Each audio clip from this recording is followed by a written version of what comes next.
আসসালামু আলাইকুম। ইতিপূর্বে আপনাদেরকে যে আমি আম গাছটা এবং আমাদের আম সহ দেখাইছিলাম, বলছিলাম কিছুদিন পরে এই আমগুলো আরও বড় হলে পাকলে আমগুলো পারবো। এখন আমরা আসছি আমগুলো পারার জন্যে। আসলে আমগুলো পাকছে কি না জানি না, পাকে নাই, একটু কাঁচা, তবুও আমগুলো আমরা পেরে নিব, কারণ যে কোনো সময় আমগুলো পেকে পড়ে যেতে পারে। পড়ে গেলে হয়তো আমরা দেখবো না, নষ্ট হয়ে যাবে। তাই আমগুলো আমরা পাড়তে আসলাম, আপনাদেরকে একটু দেখাচ্ছি। না না ভাই না। দেখতে পাচ্ছেন এক একটা আম প্রায় হাফ কেজি হবে।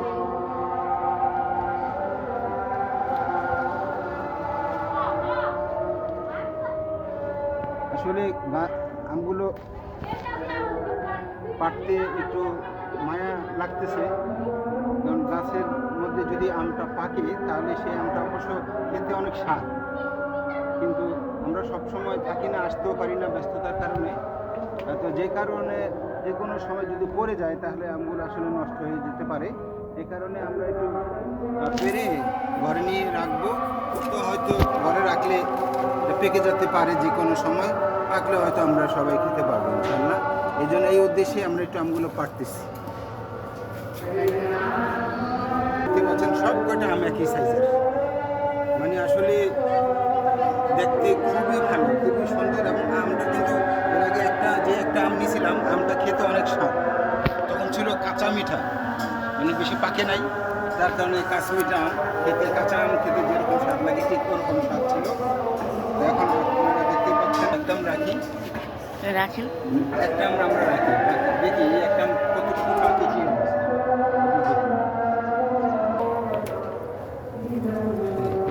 এই যে একটা হাফ কেজিরও ওজন বেশি হবে, হাফ কেজিরও ওজন বেশি। তিনটা চারটা আম রাখছি, ট্রেটা ভরে গেছে।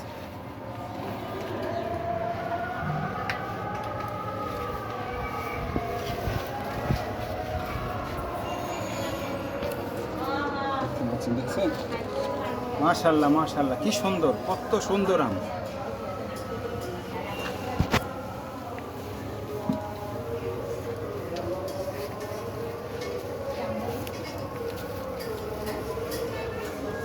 দুইটা আম রাখবো।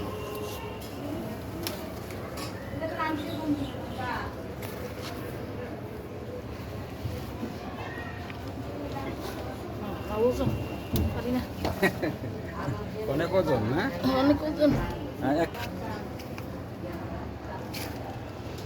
পারি না।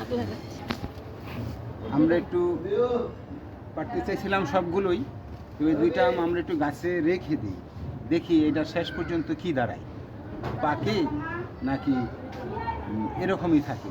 জাস্ট আমরা একটু ট্রাই করার জন্য এই আম দুইটা আমরা গাছেই গাছেই থাকুক, আমরা একটু দেখি এটা লাস্ট পর্যন্ত কি অবস্থা দাঁড়ায়। তো দেখার জন্যই সব আমগুলো পেরে নিলাম, দুইটা আম আমরা রেখে দিলাম। ক্ষেত, এই ছোট্ট বাগান, এই ছোট্ট বাগানে অনেক ঘাস হয়ে গেছে। আসলে সমস্যার কারণে, ব্যস্ততার কারণে আমরা ওই ইয়ে করতে পারি না, গাছগুলো পরিষ্কার করতে পারি না, একটু পরিচর্যাটা কম হয়, যার কারণে এই অনেক বড় বড় ঘাস হয়ে গেছে। এই ঘাসগুলো নিধনের জন্য আমি ওষুধ নিয়ে আসছি। এই ওষুধগুলো আমরা এখন ছিটাই দিব। এই যে ওষুধগুলো ছিটাই দিব, ওষুধগুলো ছিটাই দিলে এই ঘাসগুলো মরে যাবে। তারপরে আবার এই যে আমার এই আম গাছ, কাঁঠাল গাছ, ওই যে বড়ই গাছ, এই গাছগুলোর একটু পরিচর্যা করতে পারবে, হয়তো আবার নতুন করে গাছগুলো প্রাণ ফিরে পাবে। তো আমরা এখন এই দেখতে পাচ্ছেন যে গাছের মধ্যে কি সুন্দর মরিচ গাছ, মানে মরিচগুলো পেকে আছে, মানে কত সুন্দর লাগতেছে। তো এই আর এর আগে ইতিপূর্বে এই যে একটা আম গাছ, এটার মধ্যে এর চেয়ে আরও অনেক বড় বড় দুইটা আম ধরেছিল, সে দুইটা আম তো আপনাদেরকে দেখাইছিলাম, মানে খুবই ভালো, খুবই সুস্বাদু আম দুটো ছিল। তো এখন এই বিশেষ করে এই যে ঘাসগুলো দেখতে পাচ্ছেন, এই ঘাসগুলো আমি এখন পরিষ্কার করব। এই ঘাসগুলোর জন্য আসলে আমার অন্যান্য যে ফলের গাছগুলো আছে এগুলো বেশি পুষ্টি পাচ্ছে না, তাই এই গাছগুলো আমরা এখন নিধন করবো ওষুধের মাধ্যমে। ওষুধের মাধ্যমে গাছগুলো নিধন করব, পরিষ্কার করব, তারপরে নতুন করে এই প্রত্যেকটা গাছের গোড়ায় গোড়ায় ওষুধ দিয়ে দেবো, সার দিয়ে দেবো। হ্যাঁ, তো এ পর্যন্তই। আল্লাহ হাফেজ, সবাই ভালো থাকবেন।